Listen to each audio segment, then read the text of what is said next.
Hello everyone. This is going to be my unboxing and flip through of the, let's just keep it a surprise. How about that? So this is one of the easier boxes to open. It has my address on it, so I'm going to open it like this. Yeah, here's the Bloodmoon tarot. Oh, this is pretty. Oh, and it comes with a thank you letter. Thank you so much for your order. I hope it brings strange and dark beauty to you. I love seeing my work out in the world, so tag me in photos of your new goodies on Instagram, and I might share them with my followers. See behind the scenes and join the community by becoming a patron on Patreon. And it has their Patreon, Sam Gui. I'm not sure how to pronounce it, but it's a really cute little thank you. So it comes in this tissue paper. Then this is the Bloodmoon tarot. Then it has some protection on it. It's always nice. Ooh, and then it comes with some more art things here. So I guess first things first, I got this deck outside of the Kickstarter. So I definitely did not wait as long as some other people. I know that the Kickstarter went like a little while, so and I may not be getting the goodies that, you know, those people got as well. So I just want that to be out there. This is what you'll get if you order nowadays, I should say. So cute little art pen, which is basically like their business card. It's really nice diagonal. Then there's some interesting information about the artists themselves. About the artist, Sam Gui. If someone knows in the comments how to pronounce this, please let me know. Sam Gui is a New England artist creating paintings that explore inner worlds. Often these worlds are woven with magic and tell stories of empowerment through a relationship with nature, transformation, and owning one's desires. Sam's paintings have been featured in various publications, and they have worked with the clients such as Imagine FX, Llewellyn, Spectrum, and Magic the Gathering. Oh, that's cool that they worked with Magic the Gathering. I love how that's the one that like speaks to me, but Magic the Gathering has like the coolest art for what I've seen. Like, I love their art. Their campaigns are like aesthetically beautiful. Okay, this is a very nice box, I would say. Let's make sure you can see it. Yeah, this is a very nice box. Has nice gold on it. A few dings, but it's not bad at all, I would say.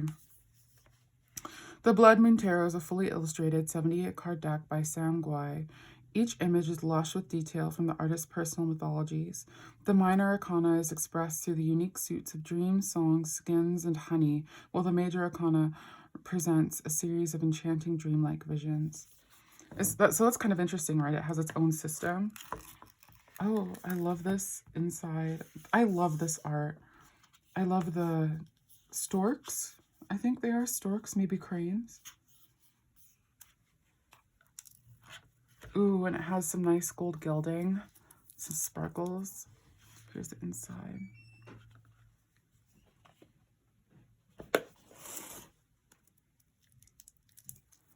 And then, oh my goodness.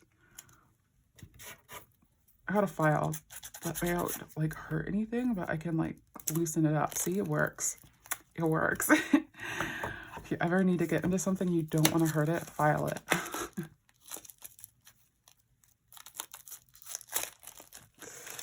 Okay. Comes with a nice little extra card.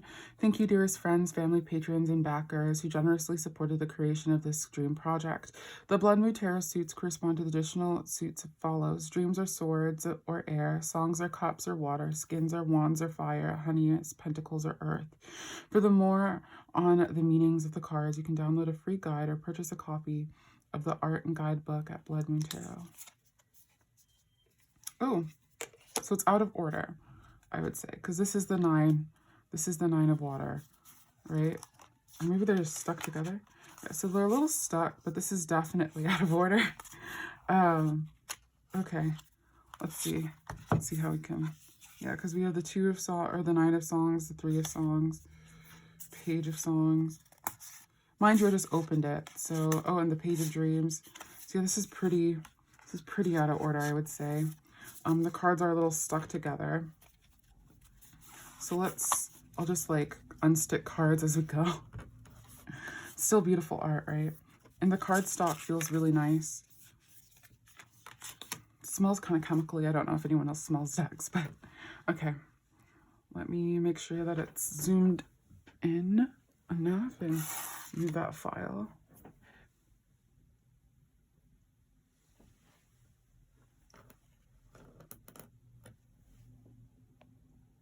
Okay.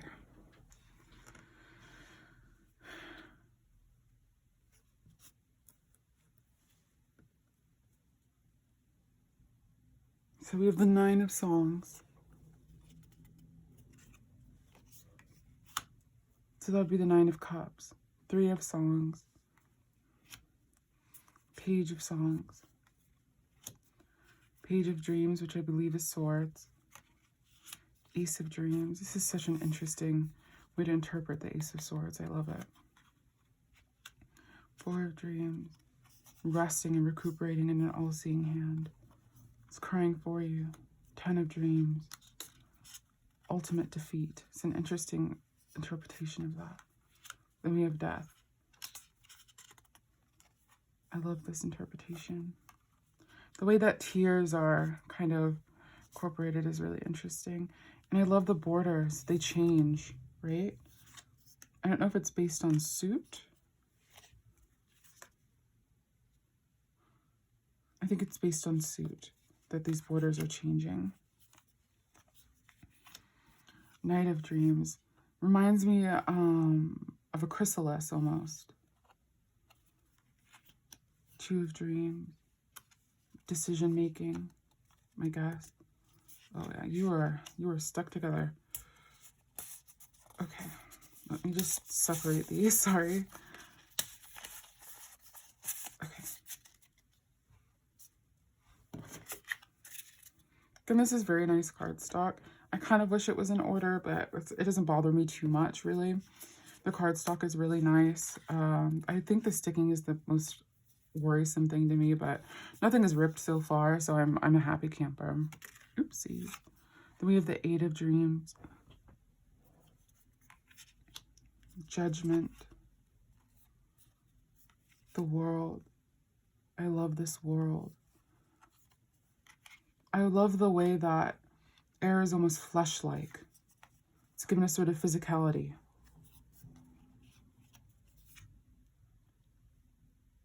Eight of Songs. 6 of Songs. So 6 of Cups. 10 of Songs. Ultimate happiness. It's a heart. Is there another one attached to this? Or it feels thicker, so I'm like trying to see. Maybe it's not. Then we have the Hermit.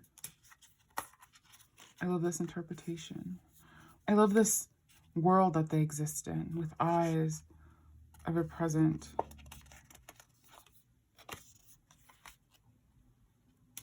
Three of Dreams.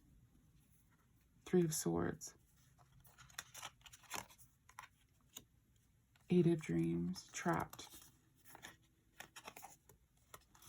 So it seems that dreams and songs are sort of intermixed. Oh, I'm so scared. Like some of them just feel like thicker, and I don't know if it's just how they were cut or like what's going on. I don't want to like shuffle with cards that are still attached. So we have the Magician, the 7 of Songs, the Chariot, the Wheel, Strength. It's an interesting version of strength, right? Because generally, I've always associated strength with internal strength, you know, as opposed to an external movement of strength, which is, to me, the Chariot. But I think that's almost represented here as well, because so often internal strength is in reflection to external struggles, right? So, like, you have to have a lot of internal strength to feel that pain and bleed and be still calm and knowing that they're able to deal with the sword that cuts both ways. And this sword is also ephemeral in nature, right? It's dissolving at the ends. So I like that. Ace of Songs, Ace of Cups, the High Priestess. Interesting, right? the air soul leaving and ascending into the celestial, whereas the physical bones or the housing of the earth soul is their connection still here. They can look down at their mortality. They can look down at their physicality without being remissed to it or feeling that there's separation, because the tendrils are still there. The connections are still there.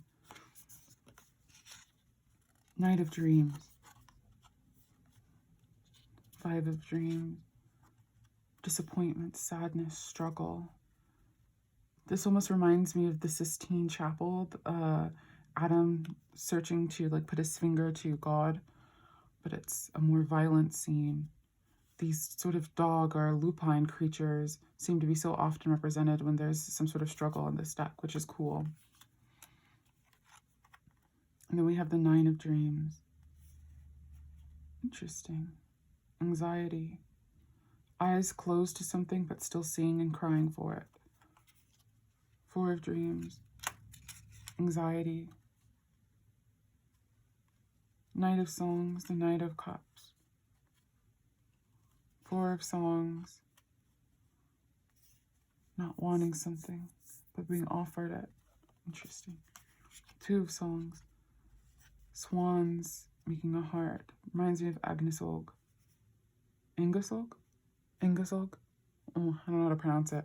I'm like so bad. So many of the stuff I've like only read. So like my pronunciations, I'm sure I butcher. Oh my gosh, and these backs are gorgeous. It's just gorgeous. But 5 of Songs. So 5 of Songs would be disappointment then. Because I thought another one was the... So that would have been the 5 of Swords, which is the conflict, which makes more sense. So this is the disappointment. The lyre breaks. If it's a lyre, I don't know. I don't think it is actually. Too many strings. There we go with the lyre. Maybe. I don't know. I love the way that this sort of pattern, there's a word for it. It's like in shells. It's beautiful. And then we're at, I believe skins are wands, right? 7 of skins. So this sort of one being on top of others, fighting off because of its difference or something like that. Page of skins. I love how the energy changes for the skins and the honey. The color palettes are similar, right? As opposed to songs. What was it? Songs and dreams. Ace of skins. Ace of honey. I love the pomegranate. I don't know, pomegranates are just really cool to me. 4 of skins. So this would be celebration, the 4 of wands, right? 8 of honey, working hard at something. The hanged man, new perspectives. Star, hope. More of those cranes, storks, I'm not sure which. I could be wrong. It could be an albatross, I don't know. The Fool. I love this card. This is such a beautiful opening card. The being up top. And we have the hands offering. We have the hands up here. One is offering, one is saying stop. You know, one is, it's interesting. I love the art. There's so much here. The moon, the many different faces. One extremely inhuman, one seemingly human, the other too animal, and then the person behind them all being represented by perhaps cycles of the moon. Very pretty. 5 of skins. It's that sort of conflict again.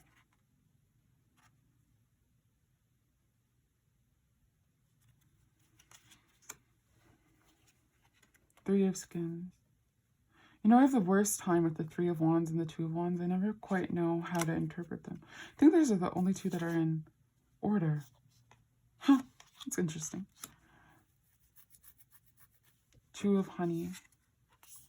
balance. One is open, one is closed, both being attended to by bees. 8 of skins.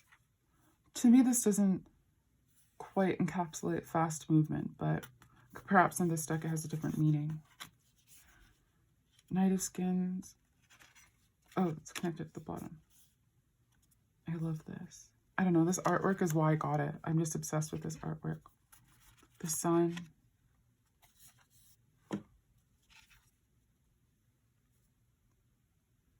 Three of Pentacles, working together, communal relationship, symbiosis. Justice. I love that justice has a heart on its back and a vulture staring at it. A lot could be said with that. 5 of honey. Lack of material. Rotten, fetid fruit. 6 of honey. The offering of something. Interesting. How there's this focus of bees on her breast. I'm sure that you can interpret that.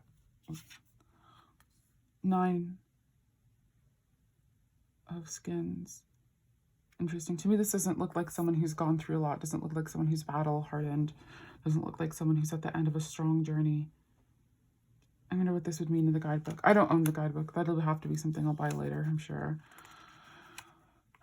I'll probably have to buy it soon because I don't know how, because this is an indie deck, so I don't know how long they're going to be offering. I've definitely come into that thing before where I've waited too long on something just because I like to try to see if I really want it or if I really need it. I have a ton of books about like tarot and stuff, so I've definitely like missed out on things like the Botan Tarot, for example. I missed out on that because I waited too long because I wasn't sure if I wanted it or not, and I'm sad about it. But I think it's probably better in the long run to like sit on things like that for a little bit. For me anyway. Other people know right away what they need and what they want, and a better impulse control. I have to manufacture mine. Queen of Skins. I love this. This is generally the card I use to represent myself in readings. So it's very cool. Currently, I actually have the Knight of Honey as my stalker card, so it's cool that these are kind of together. I've been having interesting points at my work, so I think just about every single reading I do has the Knight of Pentacles show up in some form or fashion. Generally, whether it's reversed or upright is an indicator of how my day at work will go, but it's kind of interesting to see that even in this deck, it's still sort of something that continues to go. 3 of Honey. You see, I swear to goodness, there was another 3 of Honey. Is this going to start bothering me? I could just be misinterpreting them because I'm really horrible when it comes to decks that like reinvent things, but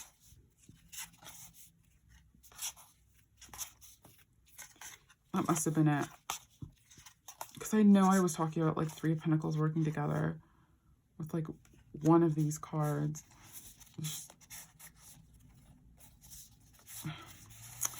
Goodness. So I definitely feel like there's been a few of these that I just like messed up the suits. So that's going to be something I'm going to have to like work on memorizing. It's not the worst thing in the world. It's just something that I need to do personally.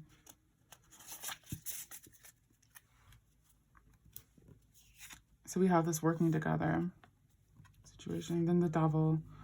Self-reflection being a thorny thing, right? This sort of jutting out of the spine. Brambles and thorns. Interesting. The 9 of Honey. Individual and material contentment. The Emperor. The patriarchal defender, right? And then we have the matriarchal nurturer. We go by like the, I guess, archetypes. And then we have Temperance. I love the diversity in this deck as well. Diversity in body and diversity in form. Though, actually, I think this is probably the first, I believe the word is not straight-sized. I don't know. I've been watching I want to make sure I'm saying this right. I've been watching some influencers who are not, I just don't want to be offensive. And I know that fat is being reclaimed, but I don't know if as a not fat person, I'm allowed to call someone that. So it's, anyway, I've been watching a lot of people with body sizes that are representational of this. And watching their videos is kind of like giving me a lot of perspective that I didn't have before. So it's interesting to see like what body sizes are represented, and especially in tarot decks, right? Because these are supposed to be archetypes. And if they're not archetypes, they're supposed to be events. And this is supposed to be how we either relate it to ourselves as an external thing and how we like interpret the world around us, or how we, if you're into fortune telling, predict external events that affect us internally, or even predict internal events. So when you're, doing something like that, it helps to have yourself reflected in what you're reading, because you're trying to understand and decipher what you're seeing. And generally, it's easier if you're able to see yourself in something to be able to understand it. In my own experience, that sort of sympathetic energy, not maybe empathetic, but sympathetic energy, the synergy.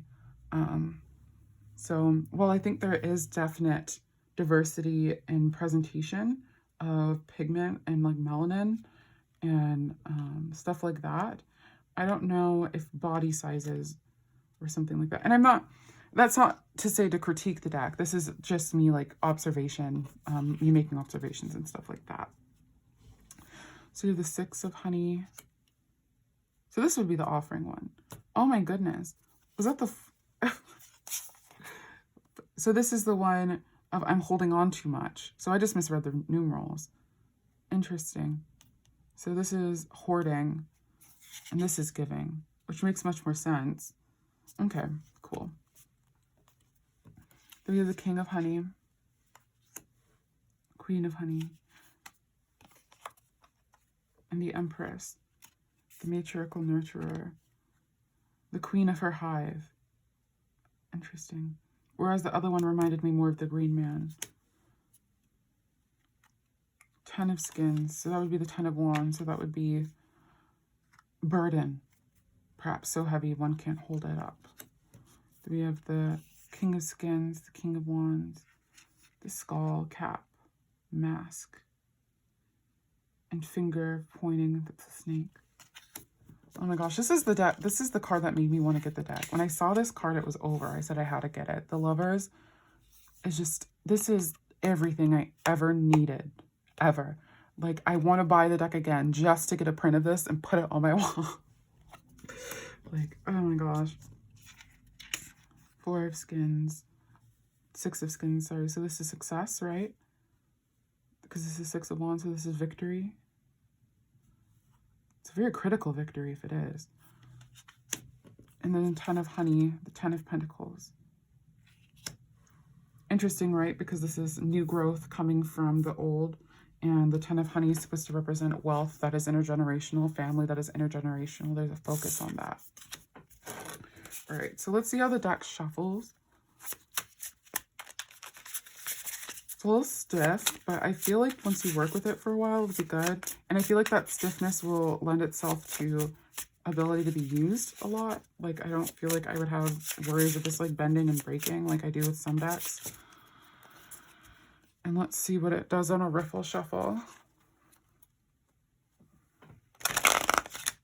Yeah, it's a good Riffle Shuffler too. Like, I don't feel like I would be... Oh, wow. Never mind. So it's already taking some damage. I don't know if you can see. The gilding's already taking damage. So I would say that this gilding is not going to be a forever gild, but I think that's what they... There's like a difference. I saw someone in the Tarotverse like saying there's like a difference between gilding and lining. I forget. Oh gosh. Regardless, one is better suited for like lasting longer. So it could just be the nature of what they chose. Regardless, it's beautiful.